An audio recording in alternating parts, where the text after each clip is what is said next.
sergeant here. We go back a while. You might be able to give me a heads up on Tipping.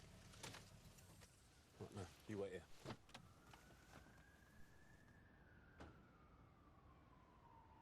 All right, Mike. Callum, long time no see. Now, what do you want to see me about? It's so hush-hush. So what?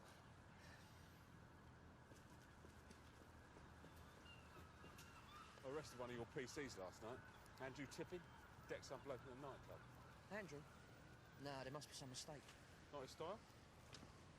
Well, he can mix it up when he needs to, but he's certainly no thug. Was a woman involved? Harriet Maguire? The history? They had a blind spot for her big time. I thought they'd broken up. Well, they have. He's just not dealing with it very well.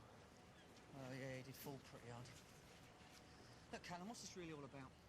You haven't come down here to talk about some night fight. No. There's no easy way to say this, Mike. You ever had reason to question his conduct? No. Are we done? Oh, hang on. Look, if this is about Kelvin Henderson, they were bogus allegations. It's funny that you mentioned his name. You've lost me on the allegation. Tipping nicked him for possession with intent to supply. 20-odd grams of coke were found in the glove compartment of his car. Henderson's defence claimed that Tipping planted him there. Well, I didn't believe it. And neither did the jury. And I've got a good mind to plant one on you with that look in your eye. What's happening to you? Chasing after coppers. Henderson was at the club with Tipping last night. And that's who Andrew thumped? Well, there you go. Tipping thumped a civilian. Turns out the civilian was wearing a spy cam that showed Henderson dealing again and showed Andrew Tipping flashing Henderson his warrant card they'd taken him off for a private chat. And have you asked Andrew about any of this? No. You're barking up the wrong tree, mate. Hold up, Mike. He had 2 grams of cocaine on him. Where else would he have got that if not from Henderson? Came here to give you a heads up, because one of my team let your precious Tipping ditch the cocaine because she thought he was one of the good guys. Well, he's not, and I'm not going to let her get dragged down with him. So that's how it is it? Well, let me give you the heads up, Sergeant Stone. Andrew Tipping is a straight-up guy. He doesn't drink, he doesn't smoke, and he certainly does not take cocaine. And just so we understand each other, you go after my officer without all the right facts, and it won't be your officer that'll be going down. It'll be you, and I'll make damn sure of that. See you around, Callum.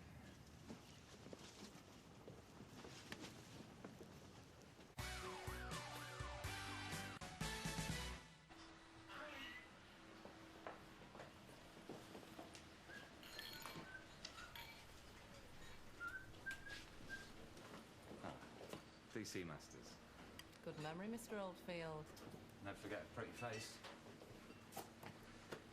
If it's about the brawl, I've told your uniform people everything. No, we're here about something else. We're investigating a claim that drugs were sold on your premises last night. No. No, wait. We have a zero-tolerance policy on drugs here. You might remember that you and me had this conversation about 18 months ago, just after Jessica Bartlett died. I said the same thing then. There was never any proof that that poor girl bought drugs from someone in this club. I admit we didn't have the best reputation at the time, but in light of what happened, I completely reviewed our security arrangements. OK, in that case, maybe you can explain these. They're from surveillance video taken last night. A little bit grainy, but I think we can tell well enough. Nope, don't know him. Well, the funny thing is, he was in your club, but his photo ID isn't on your database from last night. Why would that be? Perhaps he supplied false ID. Used someone else's.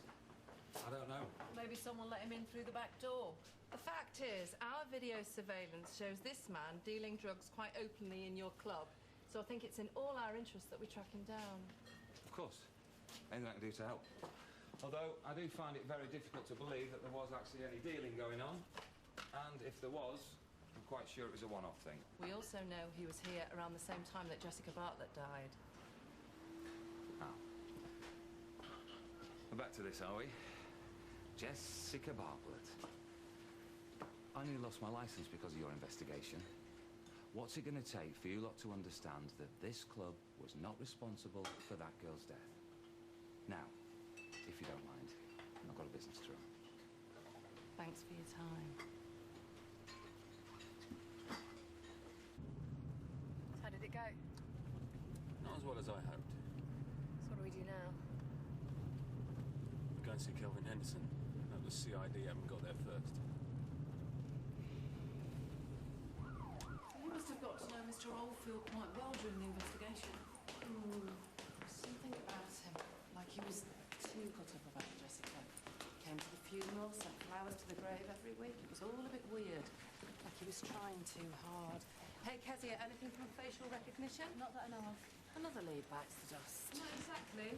I've been talking to the FIU. Apparently the 222 Club's finances have been impeccable the last financial year. So impeccable that one odd transaction stuck out like a sore thumb. A one-off payment of £10,000 was made to a holding company, Thrifty Enterprises Limited. Now, the registered director of the company is a false name, but the person who set it up forgot to hide the VAT registration itself. Kelvin Reynold Henderson. And who is Kelvin Reynold Henderson? A tax dodge? Nope, he's the drug dealer your man Bartlett was filming at the 222 Club last night. Last known address, 7 Ashburton House, Bronte Estate. Knock yourself out. Calvin's at number 7 Ashburton House. So how are you going to play this? Subtle. What? I can do subtle. I didn't say anything. So what are you looking for? Leverage. Something to use against Tipping to keep your name off his lips. If it comes down to it, I can just come clean to CID. Sally, we're not there yet, are we? You follow my lead.